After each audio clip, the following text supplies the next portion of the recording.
Healing. Healing to me is probably quite closely associated with the word restored. Something that was lost, something that was broken, something that was damaged is now not just restored back to the way it started, but better than the way it started. It's kind of like how they say when you break a bone and it heals, it's stronger than it was in the first place.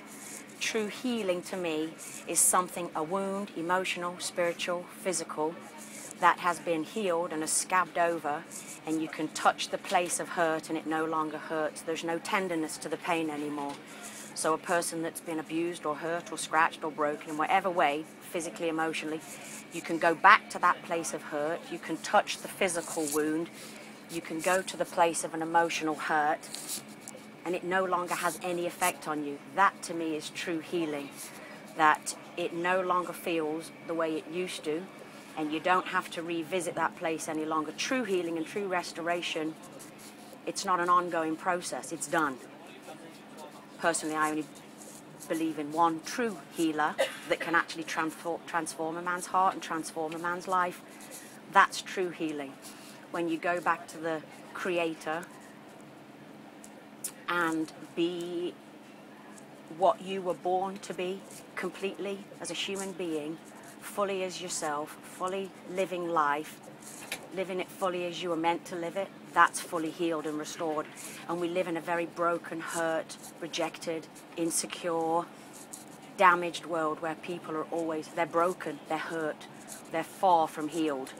And I only, as my own personal opinion, believe that there's only one proper way to fix it. There's a lot of band-aids, which they don't call that in England, plasters.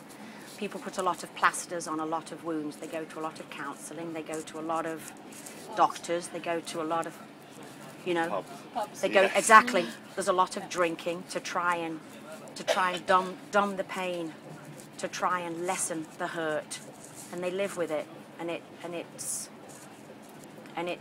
sad to me. The starting process of healing is probably forgiveness, forgiving yourself, that almost accepting that you have done something wrong, that the wrongness that you feel have been done to you can go easily both ways, that the stubbornness you feel, like you are also being stubborn, even say somebody was stubborn against you, well, you, by holding that feeling, you're being stubborn too, and just knowing that it can go both ways, and that the hurt, you can hurt them while you are hurt, and a lot of people don't know that.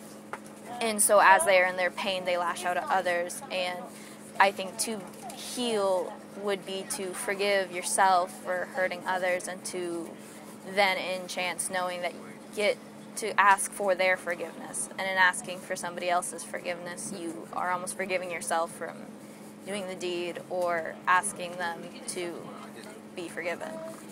That to be healed, you need to have that feeling, because it is a feeling of almost peace, of knowing that it's not going to be bad anymore. To forgive and forget, I don't think people really can, but I think if you can forgive and forget, not to forget the pain, but to forget it as it doesn't hurt anymore, to go back to it.